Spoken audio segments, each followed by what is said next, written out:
Hello दोस्तों, आपका स्वागत है हमारे चैनल देव इन्फॉर्मेटिव ब्लॉग्स पर।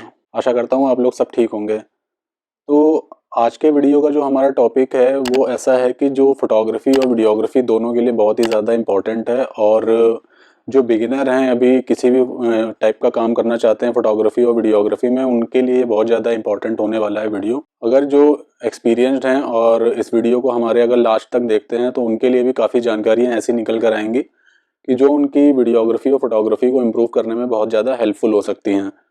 तो कृपया इस वीडियो को लास्ट तक देखें और स्किप ना करें, क्योंकि हो सकता है कुछ जानकारी बीच में ही निकल कर आए और आप उसको स्किप कर दें। तो आप पूरा वीडियो लास्ट तक देखें और ये जानकारी आपके लिए बहुत ज़्यादा हेल्पफुल होगी। मैं अपने नए दर्शकों से एक बार रिक्वेस्ट करूंगा कि हमारे चैनल को सब्सक्राइब करें। मैं अपने चैनल पर ऐसे ही फोटोग्राफी वीडियोग्राफी से रिलेटेड जानकारी को लेकर आता हूँ। इसमें हम कुछ नए इक्विपमेंट्स का भी रिव्यू करते हैं और साथ ही लेटेस्ट टेक्नोलॉजी क्या आ रही है फोटोग्राफी के लिए और वीडियोग्राफी के लिए, साथ ही नए इक्विपमेंट्स क्या आ रहे हैं उनके बारे में भी हम अपने चैनल पर जानकारियां लेकर आते हैं। तो हमारे चैनल को सब्सक्राइब करें और बेल आइकन को प्रेस कर दें, जिससे कि आने वाले हर वीडियो की नोटिफिकेशन आपको बराबर मिलती रहे और आप लेटेस्ट जानकारियों के साथ हमेशा जुड़े रहें।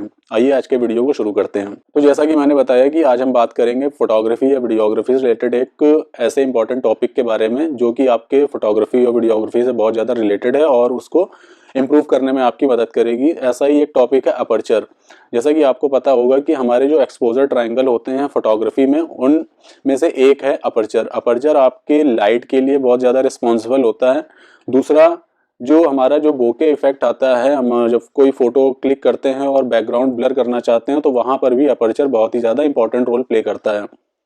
पहले हम समझते हैं कि अपर्चर होता क्या है। किसी भी लेंस में अगर आपने देखा हो तो वहां पर एफ से एक नंबर लिखा होता है, एफ डिनोट करके, जैसे कि f1.4, f2.8। एफ के साथ जो नंबर होता है यही जो है अपर्चर को डिनोट करता है। तो किसी भी लेंस में जितना ज़्यादा बड़ा नंबर होगा उतना ही छोटा उसका अपर्चर होगा, और जितना छोटा नंबर होगा उसका उतना ही बड़ा अपर्चर होगा। इसको हम इस प्रकार से समझ सकते हैं कि जैसे कि हमने लेंस में लिखा हुआ है कि 1.4 f, जब कभी भी 1.4 मीन्स एक सबसे छोटा नंबर लिखा जाता है तो उस लेंस का जो अपर्चर है ये सबसे बड़ा अपर्चर होगा। जब हम जितना भी शैलो डेप्थ ऑफ फील्ड चाहते हैं उस जगह पर हम अपने अपर्चर को छोटा करते जाते हैं, मीन्स उसके नंबर को छोटा करते हैं और हम अपना अपर्चर के जो साइज है उसको बढ़ाते जाते हैं, उस दायरे को बढ़ाते जाते हैं। जितना भी हम अपने नंबर को छोटा करते हैं उतना ही डेप्थ ऑफ फील्ड हमारा जो है वो बढ़ता जाता है। हमारे लेंस की क्वालिटी भी इसी पर डिपेंड करती है कि हमारा जो लेंस का अपर्चर है वो कितना बड़ा हो सकता है। जब हम मार्केट में लेंस परचेज करने जाते हैं तो वहां पर हमसे पूछा जाता है कि हमें किस अपर्चर का लेंस चाहिए, उसी के हिसाब से वो प्राइस भी उसके बढ़ते जाते हैं। जब कभी हम 1.4 का लेंस खरीदते हैं, अगर मैं 50 mm की बात करूं, अगर मैं 50 mm 1.4 खरीदने जाऊंगा तो वो मुझे महंगा पड़ेगा, जबकि 1.8 का जो अपर्चर है वहां पर हमारा जो लेंस है वो सस्ता हो जाएगा। क्योंकि जितना ज़्यादा नंबर छोटा होगा उतना ही ज़्यादा अपर्चर बड़ा होगा और उतनी ही ज़्यादा हमें शैलो डेप्थ ऑफ फील्ड मिलेगी और उतनी ही ज़्यादा हमारी क्वालिटी अच्छी निकल कर आएगी। तो ये तो हो गई एक जानकारी कि अपर्चर होता क्या है। दूसरा, हम अपर्चर को कंट्रोल करने के लिए अपने कैमरे के किसी एक बटन को, जैसे कि सोनी में फ्रंट साइड पे होता है और निकॉन या कैनन में अलग अलग तरीके से उनको डिनोट किया जाता है, तो उस बटन से हम अपने कैमरे में अपर्चर को घटाते या बढ़ाते हैं। जब हम अपर्चर के नंबर को बढ़ाते जाते हैं तो हमारा जो अपर्चर का साइज है वो छोटा होता जाता है, और इससे होता क्या है कि हमारी जो डेप्थ ऑफ फील्ड है या शैलो डेप्थ ऑफ फील्ड है वो बढ़ती जाती है और धीरे धीरे करके वो क्लियर हो जाता है। मीन्स हमारा जो एक राउंड या घेरा बोलते हैं जो ब्लर होने का, वो बड़ा होता जाता है। इसका हम यूज इस तरह से करते हैं कि जब कभी हमें ज़्यादा लोगों को कैप्चर करना होता है तब हम वहाँ पे अपर्चर के साइज को छोटा कर लेते हैं, मीन्स उसके नंबर को बढ़ा देते हैं। तो वहाँ पर जो हमारा ज़्यादा एक ग्रुप है बड़ा, तो वो ज़्यादा लोगों को फोकस में करने के लिए हमें अपर्चर को बड़ा करना पड़ता, अपर्चर को छोटा करना पड़ता है मीन्स, और उसके नंबर को बढ़ाना होगा। मीन्स अगर 4 या 5 तक के अपर्चर के पॉइंट नंबर पे जाएंगे तो वहाँ पर हमारा जो अपर्चर साइज है वो छोटा हो जाएगा और जो ब्लर होने का घेरा है वो कम होता जाएगा। तो ये एक बेसिक जानकारी थी अपर्चर के लिए कि अपर्चर होता क्या है और इसका यूज किस किस तरह से होता है। उसको मैं आगे वीडियो में अभी आपको बताऊंगा कि इसको आप यूज किस तरह से कर सकते हैं और किस तरह से कहाँ कहाँ पर, किस सिचुएशन पर इसके अपर्चर को आपको बढ़ा कर रखना चाहिए और किस सिचुएशन में आपको अपर्चर छोटा करके रखना चाहिए। तो अगर हम वेडिंग फोटोग्राफी कर रहे हैं या फिर हम प्री वेडिंग शूट कर रहे हैं तो वहाँ पर अपर्चर को किस तरह से मैनेज करना है उसके बारे में हम देखते हैं। कि अगर हम पोर्ट्रेट्स कर रहे हैं या फिर हम गेटिंग रेडी शूट कर रहे हैं या फिर कुछ आर्टिकल के क्लोजअप्स ले रहे हैं, तो यहाँ पर हमें अपने अपर्चर को बड़ा रखना चाहिए। अपर्चर का नंबर हमें छोटा रखना है, मीन्स 1.4 या 1.8 पर रखकर हमें क्लोजअप्स लेने हैं। दूसरा, अगर कुछ आर्टिकल शूट कर रहे हैं वहाँ पर इस टाइम पे, तो उसके लिए अपर्चर हमें बड़ा रखना चाहिए। दूसरा, अगर हम पोर्ट्रेट शूट कर रहे हैं, अगर प्री वेडिंग शूट कर रहे हैं, वहाँ पे अगर हम क्लोजअप शॉट ले रहे हैं, तो वहाँ पर हमें अपर्चर के नंबर को छोटा रखना है और अपर्चर को बड़ा रखना है। इसमें कंफ्यूज मत होइएगा, इसमें सीधी सी बात यह है कि नंबर छोटा तो अपर्चर बड़ा और नंबर बड़ा तो अपर्चर छोटा। तो इस तरह से आपको यूज करना है। इससे होगा क्या, जब आप पोर्ट्रेट्स कर रहे होंगे या फिर आप कुछ आर्टिकल को शूट कर रहे होंगे, मीन्स आपने ज्वेलरी निकाल रही है या फिर आप ड्रेसेस के शूट कर रहे हैं, वहां पर जो डिटेलिंग होगी वहां पर आप बड़े अपर्चर के साथ निकाल पाएंगे और बैकग्राउंड जो होगा वो ब्लर में आएगा और जो मेन जो आप जिस सब्जेक्ट या ऑब्जेक्ट को दिखाना चाह रहे हैं वो एकदम फोकस में रहेगा, तो वो देखने में बहुत ही ज्यादा सिनेमैटिक लगता है। दूसरा, अगर मैं बात करूं कि अगर आप वेडिंग शूट कर रहे हैं या फिर कोई बड़ा इवेंट शूट कर रहे हैं जहां पर आप गए हैं लोगों की गैदरिंग कैप्चर करने के लिए, तो वहां पर, या फिर मैं बात करूं न्यूज चैनल में अगर आप शूटिंग कर रहे हैं, न्यूज चैनल वगैरह में जब आप शूट करने जाते हैं तो वहां पे आपको ऐसा नहीं है कि किसी एक पर्टिकुलर पर्सन को दिखाना है।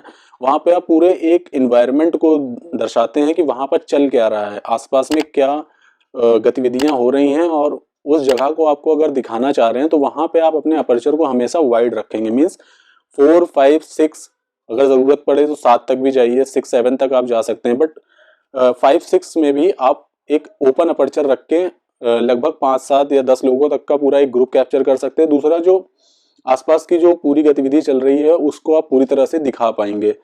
तो अगर आप अपर्चर अपना छोटा करके चलेंगे, मीन्स 5 से 7 तक का अपर्चर अगर आपने कर रखा है, तो आप पूरे एक ग्रुप को आराम से शो कर सकते हैं। उसमें सब लोग फोकस में रहेंगे, कुछ भी आपका आउट ऑफ फोकस नहीं होने वाला है। दूसरा, अगर आप डेकोरेशन कहीं पे शूट कर रहे हैं, मान लीजिए किसी इवेंट में आप वेडिंग्स में गए हैं या फिर किसी और इवेंट की डेकोरेशन शूट कर रहे हैं, तो वहां भी अपने अपर्चर को वाइड रखिए, क्योंकि जितना आप अपर्चर को खुला रखेंगे वहां पर आपकी जो सारी चीजों को अगर आप वाइड में पूरा दिखाना चाह रहे हैं तो वो आराम से उस आपके कैमरे में कैप्चर हो जाएगा और कुछ भी आउट ऑफ फोकस नहीं जाएगा। दूसरा, जब कभी आप गिम्बल पर शूट कर रहे हो और आपको एक ग्रुप शूट करना है पूरा का पूरा, तो वहां पर भी आप अपने अपर्चर को वाइड रखें, खुला अपर्चर रखें, जिससे कि आपका सारा का सारा ग्रुप फोकस में रहे और आपका वीडियो जो है आपका जो वीडियो है वो पूरा का पूरा फोकस में शूट हो पाए। दूसरा, अगर आप प्री वेडिंग शूट कर रहे हैं या फिर बाहर कोई म्यूजिक वीडियो शूट कर रहे हैं, तो वहां पर भी आउटडोर में जब शूट कर रहे हैं तो वहां की जो ब्यूटीफुल लोकेशन है उसको भी आप अपने कैमरे में कैप्चर करें। तो उस लिए आपको चाहिए कि आप अपने अपर्चर को वाइड रखें, मीन्स खुला रखें, और इस समय जब आप शूट करेंगे तो बाहर का जो एनवायरनमेंट है वो भी आपके कैमरे में अच्छे से कैप्चर हो पाएगा। साथ ही जो आपके कपल हैं वो भी अच्छे से फोकस में रह पाएंगे। तो आपका जो वीडियो है बाद में जब आप निकाल के देखेंगे तो वो वीडियो की क्वालिटी काफ़ी बेहतर और काफ़ी अच्छी मिलेगी।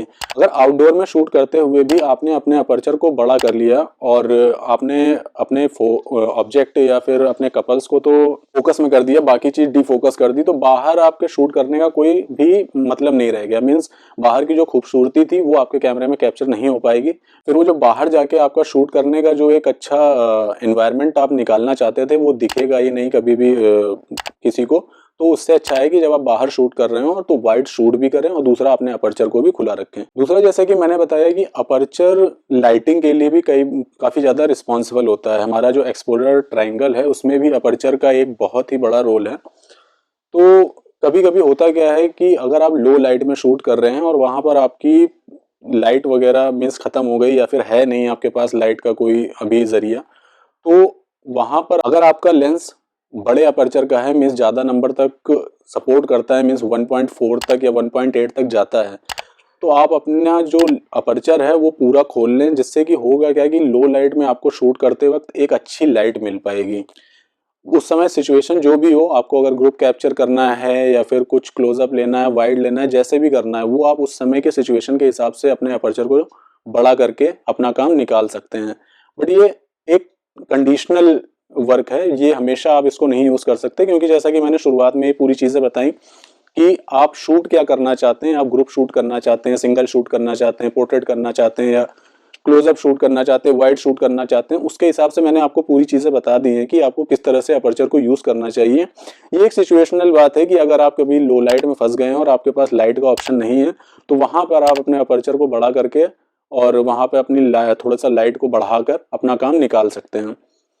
तो ये जानकारी थी अपर्चर को लेकर। आशा करता हूँ ये वीडियो और ये जानकारी आपको पसंद आएगी। इसके अलावा और भी अगर अपर्चर से रिलेटेड और कुछ जानकारी आप चाह रहे हो तो आप कमेंट बॉक्स में हमसे क्वेश्चन कर सकते हैं और मैं जितना जल्दी हो सकेगा उससे रिलेटेड जानकारी को लेकर आपको दोबारा से बताऊंगा कि आप उसमें और क्या क्या सीख सकते हैं और क्या उसमें हो सकता है। तो आज का वीडियो हमारा यहीं पर समाप्त होता है। हमारा वीडियो पूरा देखने के लिए आपका बहुत बहुत धन्यवाद। हमारे चैनल को सब्सक्राइब करें और आगे नए वीडियोस के लिए हमारे चैनल से जुड़े रहें। आगे नए वीडियो के साथ आपसे फिर से मुलाकात होगी।